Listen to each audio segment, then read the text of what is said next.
اب وہ سارے سردار مارے جا چکے ہیں، جو بڑے بڑے نام تھے مکے کے، قریش کے بڑے بڑے کافر سردار۔ اللہ کے نبی کی جان کو خطرہ پڑ جاتا، اسی لیے ہم نے اللہ کے نبی کو نہیں چھوڑا، ہم نے ان کی حفاظت کی جبکہ آپ لوگ مال اکٹھا کر رہے تھے۔ اسی دوران یہودی اور منافقین جو ہے مدینے میں افواہیں پھیلا رہے تھے کہ اللہ کے نبی مارے جا چکے ہیں۔ جن جن لوگوں کے اللہ کے نبی نے نام لیے، میں نے ان کی لاشیں بدر کے کنویں میں سڑتی اور گلتی ہوئی دیکھی۔ اللہم علیک بقریش، اے اللہ تو ان قریشیوں سے نبڑ، اے اللہ تو ان قریشیوں سے نبڑ۔ اور انہی لوگوں کے بارے میں اللہ کے نبی نے نام لے لے کر کہا کہ اللہ تو ان کو ہلاک کر دے۔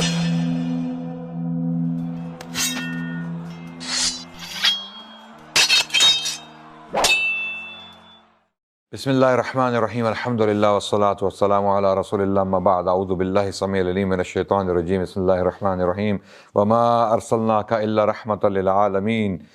عزیز ہم وطنوں، بہنوں اور بھائیوں اور ناظرین، آپ کے سامنے تاریخ اسلام کے سلسلے کی ایک اور کڑی پیش کرنے جا رہے ہیں۔ ہم اللہ کے نبی صلی اللہ علیہ وسلم کی سیرت پر گفتگو کر رہے تھے، اور پچھلی قسطوں میں ہم نے واقعہ بدر، جنگ بدر کا جو معاملہ تھا اس کے اوپر روشنی ڈالی، اور ہم نے دیکھا کہ اللہ کے نبی صلی اللہ علیہ وسلم کو اللہ نے فتح عطا کی، فرشتوں کو نازل کیا، اور تعداد کی کمی کے باوجود اللہ کے نبی اور ان کے ساتھی جو ہیں وہ کفار قریش پر غالب آئے، اور انہیں شکست فاش کا سامنا کرنا پڑا، اور بڑے بڑے سردار مکے کے مارے گئے۔ ابو جہل، عتبہ، شیبہ اور دیگر جو بڑے بڑے سردار تھے جن کے نام پیچھے ذکر کیے جا چکے ہیں، وہ اس جنگ میں کام آئے، اور باقی لشکر جو بچ گیا وہ مختلف راستوں سے مکے کی طرف چل پڑے۔ مکے جب یہ لوگ پہنچے یکے بعد دیگرے تو مکے میں کوہرام مچ گیا۔ مکے کے لوگ یہ کبھی بھی توقع نہیں کر سکتے تھے کہ اتنا بڑا لشکر، 1000 سے اوپر، 1000 سے بھی زیادہ لوگوں کا لشکر، جو زرہ بند اور اسلحے سے لیس لشکر جو ہے، مال و اسباب سے لیس لشکر، وہ شکست کھا جائے گا مسلمانوں سے۔ تو وہ بہت حیران ہوئے، اور جب کچھ لوگ مکے میں داخل ہوئے جنہوں نے یہ خبر پہنچائی، جن میں سے ایک شخص تھا حیثمان بن عبداللہ خزاعی، جب وہ آیا اور مکے کے لوگوں نے اس سے دریافت کیا کہ کیا ہوا بدر کے مقام پہ، اس نے بتایا کہ عتبہ بن ربیعہ، شیبہ بن ربیعہ، ابو الحکم بن ہشام، امیہ بن خلف، اور مزید نام لیتے اس نے کہا کہ یہ سب سردار مارے گئے ہیں۔ وہیں پر ایک اور مکے کا سردار جو بہت ظالم تھا، جو اللہ کے نبی صلی اللہ علیہ وسلم کا دشمن تھا، اس کا نام تھا صفوان بن امیہ، وہ موجود تھا۔ تو اس نے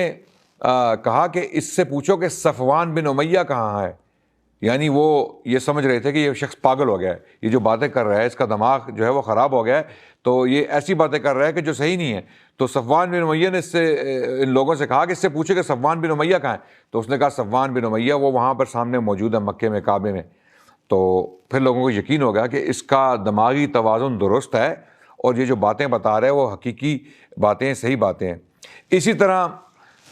رسول اللہ کے مولا ابو رافع کا بیان ہے کہ میں ان دنوں حضرت عباس کا غلام تھا، ہمارے گھر میں اسلام داخل ہو چکا تھا، حضرت عباس مسلمان ہو چکے تھے، ام الفضل مسلمان ہو چکی تھیں، میں بھی مسلمان ہو چکا تھا، البتہ حضرت عباس نے اپنا اسلام چھپا رکھا تھا۔ اور جیسا کہ ہم نے پیچھے ذکر کیا کہ حضرت عباس جو ہے وہ بدر کے قیدیوں میں شامل تھے۔ ادھر ابو لہب جنگ بدر میں حاضر نہ ہوا، اور جب اسے خبر ملی کہ ذلت اور رسوائی کا سامنا کرنا پڑا مکے کی فوجوں کو، تو وہ خبر لینے کے لیے باہر نکلا، اور اسی دوران میں ایک آدمی ملا اس کو، اور اس سے اس نے پوچھا کہ کیا حالات ہوئے، مکے کے سرداروں کے ساتھ کیا ہوا۔ اس نے سارے واقعات بتائے، اور ابو لہب کی طبیعت جو ہے وہ خراب ہونا شروع ہو گئی، اور اسی وقت جو ہے وہ جب اس نے یہ خبر سنی تو اسے بہت تکلیف ہوئی، اور ابو رافع جو ہیں وہ سن رہے تھے یہ سب گفتگو، تو انہوں نے کہا کہ اللہ نے محمد اور ان کے ساتھیوں کی فرشتوں سے مدد کی۔ ابو لہب کو اس بات پر بہت غصہ آیا، اور ابو لہب نے ابو رافع کو تھپڑ دے مارا، جس کی وجہ سے دونوں میں لڑائی ہوئی، اور ام الفضل جو حضرت عباس کی زوجہ تھیں، انہوں نے ابو رافع کی جان چھڑائی ابو لہب سے، اور یہ فرمایا کہ کیونکہ اس کا مالک یہاں موجود نہیں ہے اور تم اس پر ظلم کر رہے ہو، اس کو کمزور سمجھ کے ایسا مت کرو۔ ابو لہب اسی غصے کی حالت میں چلا گیا، اور تھوڑے ہی دنوں بعد اس کو ایک بیماری لاحق ہوئی، اور وہ مردار ہو گیا، مر گیا، اور اس کے جسم سے اس قدر بدبو آنا شروع ہو گئی کہ اس کے اپنے بچے، اس کے اپنے بیٹے اس کے قریب جانا پسند نہیں کرتے تھے، اور ایک بیماری ایسی ہوئی کہ جو چھوت کی بیماری تھی، جو اس کے قریب کوئی بھی جاتا تو اس کو وہ بیماری لگتی، اور اس کے بیٹے اس چیز سے واقف تھے، تو انہوں نے اس کے جسم کو ایک گڑھے میں پھینک کے پتھروں سے دفن کر دیا۔ یہ اللہ کے دشمن کا انجام ہوا، جس کے بارے میں اللہ سبحانہ تعالیٰ نے قرآن میں آیات نازل کی، پوری سورت نازل کی سورہ لہب کے نام سے، جہاں پہ اللہ سبحانہ تعالیٰ نے فرمایا اعوذ باللہ من الشیطان الرجیم بسم اللہ الرحمن الرحیم تبت یدا ابی لہب وتب ما اغنی عنہ مالہ وما کسب سیصلی نارا ذات لہب وامرأتہ حمالۃ الحطب فی جیدہا حبل من مسد، کہ اللہ اس کے ہاتھ یعنی برباد کریں، اس کے ہاتھ توڑ دیں، ابو لہب کے ہاتھ توڑ دیں، کیونکہ یہ ایک انتہائی اللہ کا دشمن اور انتہا درجے کا بدقماش انسان تھا، جو عبد المطلب کی اولاد میں سے تھا، ان کے بیٹوں میں سے تھا، لیکن اللہ کا دشمن تھا، نبی کے چچا تھا، نبی کا سوتیلا چچا تھا۔ تو اسی دوران یہ واقعات ہوتے رہے، اور مکے کے لوگ جو ہیں وہ پریشان ہوتے رہے، بلکہ ان کو منع کر دیا گیا کہ تم نوحہ نہیں کرو، یعنی جو تمہارے مقتولین ہیں، جو لوگ مارے جا چکے ہیں بدر کے میدان میں، ان کی اموات پہ افسوس جو ہے وہ مت کرو۔ افسوس کا طریقہ مکے کے لوگوں کا یہ تھا کہ وہ نوحہ کرتے تھے۔ نوحہ سے مراد یعنی وہ اپنی لونڈیاں غلام اکٹھے کر کے ان سے نظمیں پڑھتے تھے، نظمیں پڑھواتے تھے، یعنی اپنے جو مرنے والے ان کی شان میں نوحہ پڑھتے تھے اور پھر روتے تھے، اور اس رونے کا مقصد یہی تھا کہ اپنے مرنے والے لوگوں کو یاد کیا جائے۔ لیکن نوحے سے ان کو روک دیا گیا، کیونکہ نوحہ کرنے سے یہ لگے گا کہ ہم لوگ کمزور ہیں، ہمیں بہت دکھ ہے اپنے مرنے والوں کا، تو یہ دکھ چھپانے کے لیے انہوں نے اپنا نوحہ جو ہے وہ بند کر دیا۔ اس سلسلے کا ایک دلچسپ واقعہ یہ ہے کہ جنگ بدر میں اسود بن عبد المطلب کے 3 بیٹے مارے گئے، اس لیے وہ ان پر رونا چاہتا تھا۔ وہ اندھا آدمی تھا۔ ایک رات اس نے ایک نوحہ کرنے والی عورت کی آواز سنی،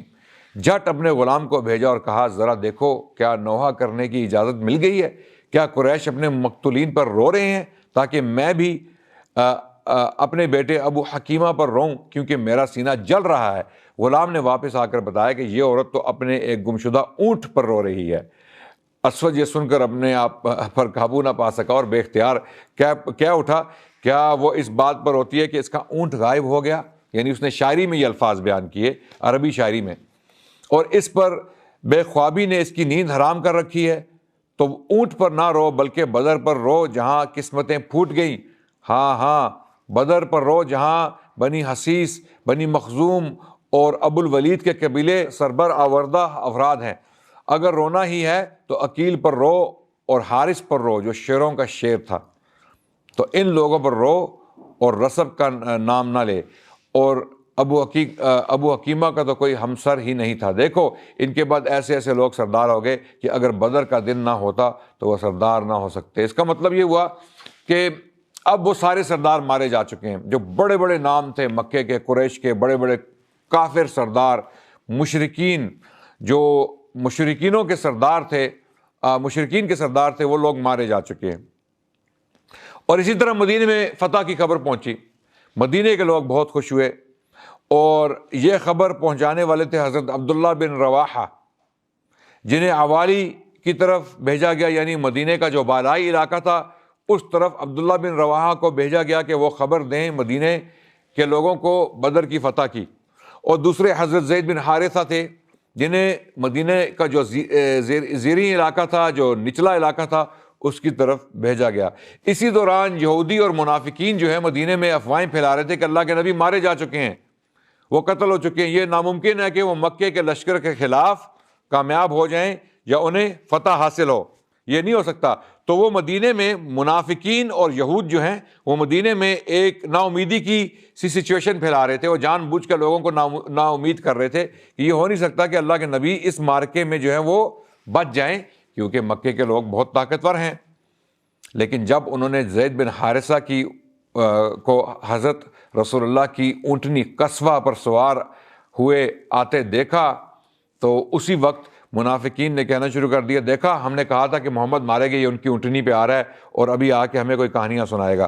یعنی یہ باتیں وہ کرنا شروع ہو گئے نا امیدی کی۔ لیکن جب حضرت زید بن حارثہ ہجوم میں پہنچے، مسلمانوں نے ان کے گرد جو ہے وہ ایک گھیرا ڈال لیا اور ان سے پوچھا بدر کے معرکے کے بارے میں، تو ان کو بتایا گیا، حضرت زید بن حارثہ نے خبر دی کہ اللہ نے ہمیں فتح یاب کیا ہے اور ہم کفار قریش کے تقریباً جتنے بھی بڑے بڑے سردار ہیں ان کو مار چکے ہیں اور وہ قتل ہو چکے ہیں، اور میدان جنگ میں انہیں اللہ نے رسوا کیا اور وہ بدر کے کنویں میں موجود ہیں، مرے ہوئے مردار حالت میں وہ مر چکے ہیں۔ اس خبر کو سنتے ہی مسلمانوں میں خوشی کی لہر دوڑ گئی اور منافقین اور یہود کے گھروں میں جو ہے وہ صف ماتم بچھ گئی۔ یعنی وہ لوگ اس قدر غم خوار ہوئے، غمگین ہوئے کہ یہ کس طرح ہو سکتا ہے کہ مسلمانوں کو فتح مل گئی، اور اس کا بہت گہرا اثر ان کے ذہنوں پہ پڑا، اور مسلمانوں میں تحلیل اور تکبیر کے نعروں کی گونج اٹھنے لگی۔ مسلمانوں نے نعرے لگانا شروع کر دیے، اللہ اکبر کے اور الحمدللہ کے نعرے لگانا شروع کر دیے۔ حضرت اسامہ بن زید رضی اللہ عنہ کا بیان ہے کہ ہمارے پاس اس وقت خبر پہنچی جب رسول اللہ کی صاحبزادی حضرت رقیہ کو، جو حضرت عثمان رضی اللہ عنہ کی زوجہ تھیں، انہیں دفن کر کے مٹی ڈال چکے، تو ہمیں غزوہ بدر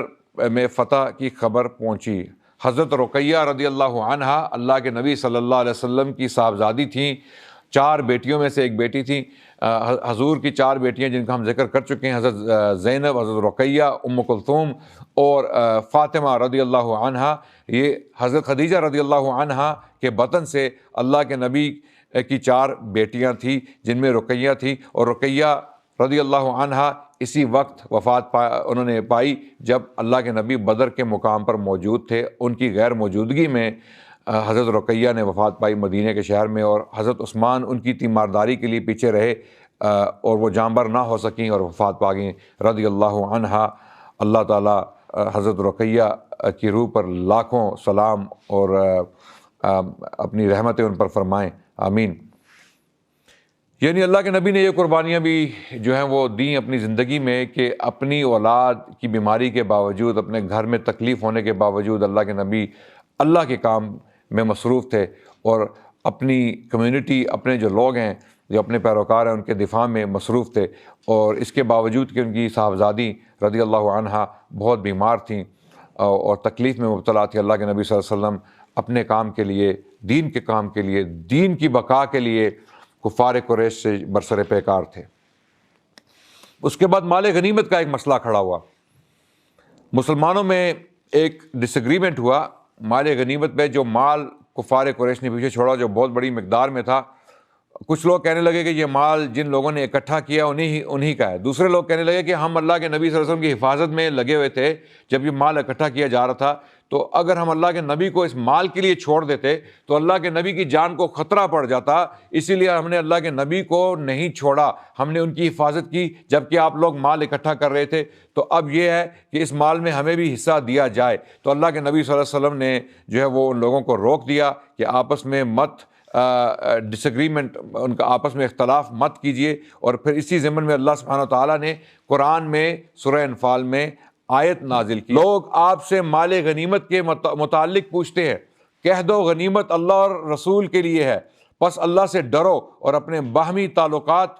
کی اصلاح کر لو اور اللہ اور اس کے رسول کی اطاعت کرو اگر واقعی تم لوگ مومن ہو۔ یہ تنبیہ اللہ کی طرف سے قرآن میں نازل ہوئی اور سب لوگ بالکل پیچھے ہٹ گئے اور انہوں نے معاملات جو ہیں اللہ کے نبی کے ہاتھ میں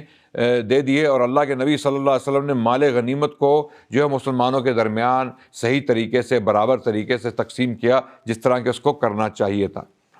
اب اسلامی لشکر مدینہ کی راہ کی طرف جو ہے وہ چل پڑا، اور 3 روز بدر میں قیام کرنے کے بعد اللہ کے نبی صلی اللہ علیہ وسلم نے فیصلہ کیا کہ مدینہ کی راہ لی جائے۔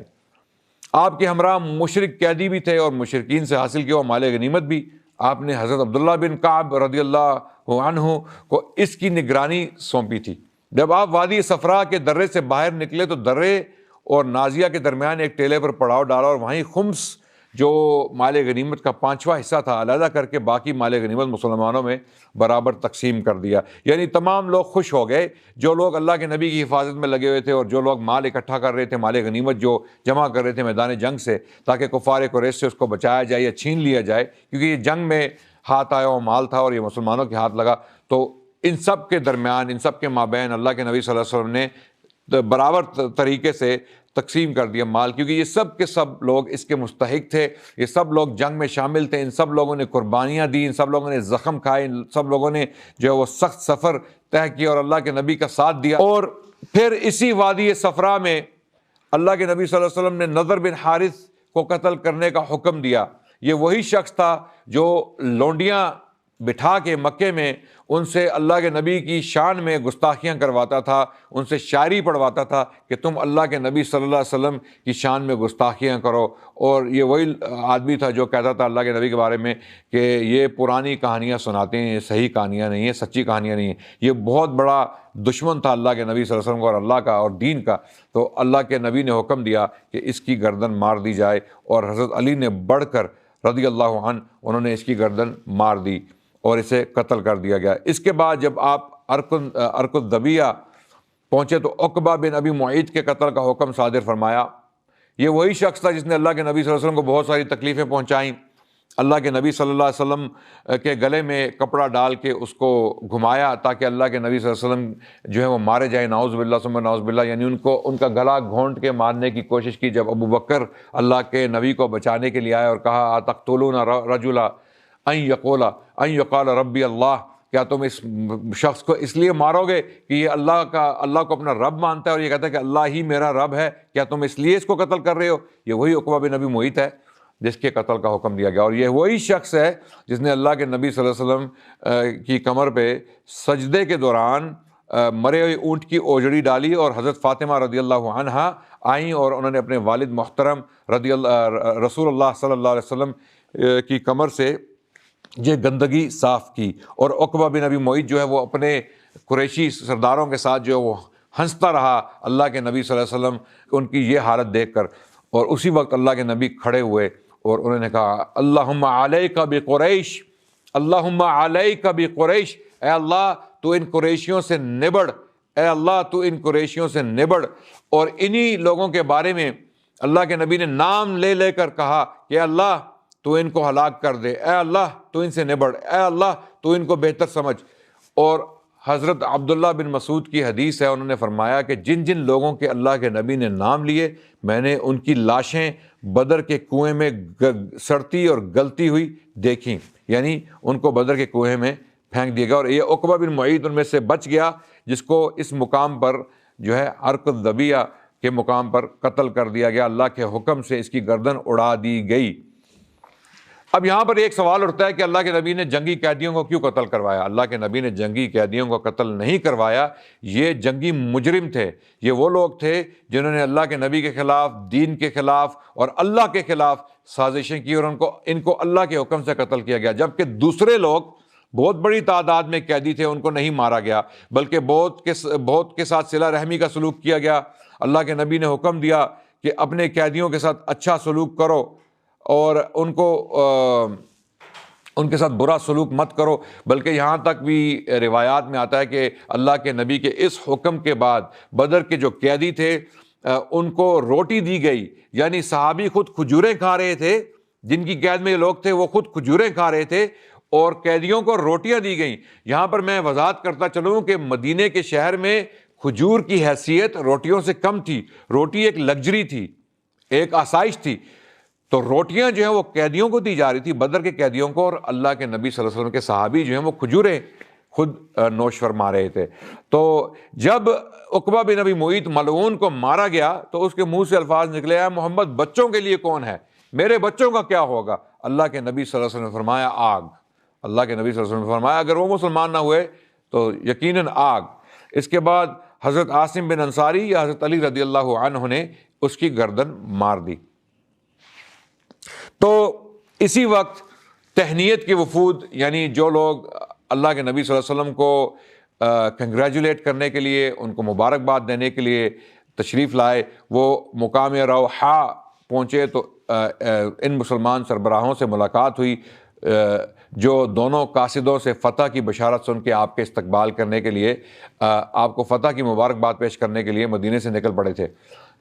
اور جب انہوں نے مبارکباد پیش کی تو حضرت ابو سلمہ بن سلامہ رضی اللہ عنہ نے کہا کہ آپ لوگ ہمیں کس چیز کی مبارکباد دے رہے ہیں؟ ہمارا تو مقابلہ جو بوڑھے لوگوں سے تھا، یعنی یہ جو قریش کے سردار تھے بڑے بڑے جو مارے گئے۔ تو اللہ کے نبی صلی اللہ علیہ وسلم مسکرائے اور انہوں نے فرمایا کہ یہی لوگ یہی لوگ ان کے سربراہ تھے، یہی لوگ ان کے سردار تھے جو مارے گئے۔ اس کے بعد حضرت اسید بن حضیر رضی اللہ عنہ تشریف لائے اور انہوں نے کہا یا رسول اللہ اگر ہمیں پتہ ہوتا کہ آپ لوگ جنگ کرنے جا رہے ہیں، یہاں پر جنگ ہو جائے گی تو ہم آپ کا ساتھ دیتے، آپ کے ساتھ چلتے، ہمیں کیا معلوم تھا کہ یہاں پر جنگ ہوگی اور ہم پیچھے نہ رہ جاتے۔ ہم تو سمجھتے تھے کہ یہ بھی ایک وہ قافلوں کا سلسلہ ہوگا کہ ہم نکلیں گے، قافلے ہمیں نہیں ملیں گے اور ہم واپس آ جائیں گے، جس طرح کے بہت سارے سرایا اور غزوات پیچھے پیش آ چکے تھے جن کا ذکر ہم پچھلی قسطوں میں کر چکے ہیں۔ تو حضرت اسید بن حضیر نے اپنی صفائی پیش کی اور اللہ کے نبی صلی اللہ علیہ وسلم نے فرمایا کہ اسید نے بالکل سچ کہا، اس میں کوئی شک نہیں ہے کہ یہ ہمارے جانثار ہیں، اگر ان لوگوں کو جنگ کا معلوم ہوتا تو یہ ہمارے ساتھ جو ہے وہ ضرور چلتے۔ اس کے بعد مدینہ منورہ میں اس طرح مظفر و منصور داخل ہوئے کہ شہر کے گرد و پیش کے سارے دشمنوں پر آپ کی دھاک بیٹھ چکی تھی۔ اس فتح کے اثر سے مدینہ کے بہت سارے لوگ اسلام میں داخل ہوئے، بلکہ عبداللہ بن ابی بن سلول جو رئیس المنافقین تھا، منافقوں کا سردار تھا، اس نے بھی اسلام کا اظہار شروع کر دیا کہ میں بھی مسلمان ہو چکا ہوں۔ یعنی ان منافقین پر، جو منافق تھے، ابھی تک منافق تھے،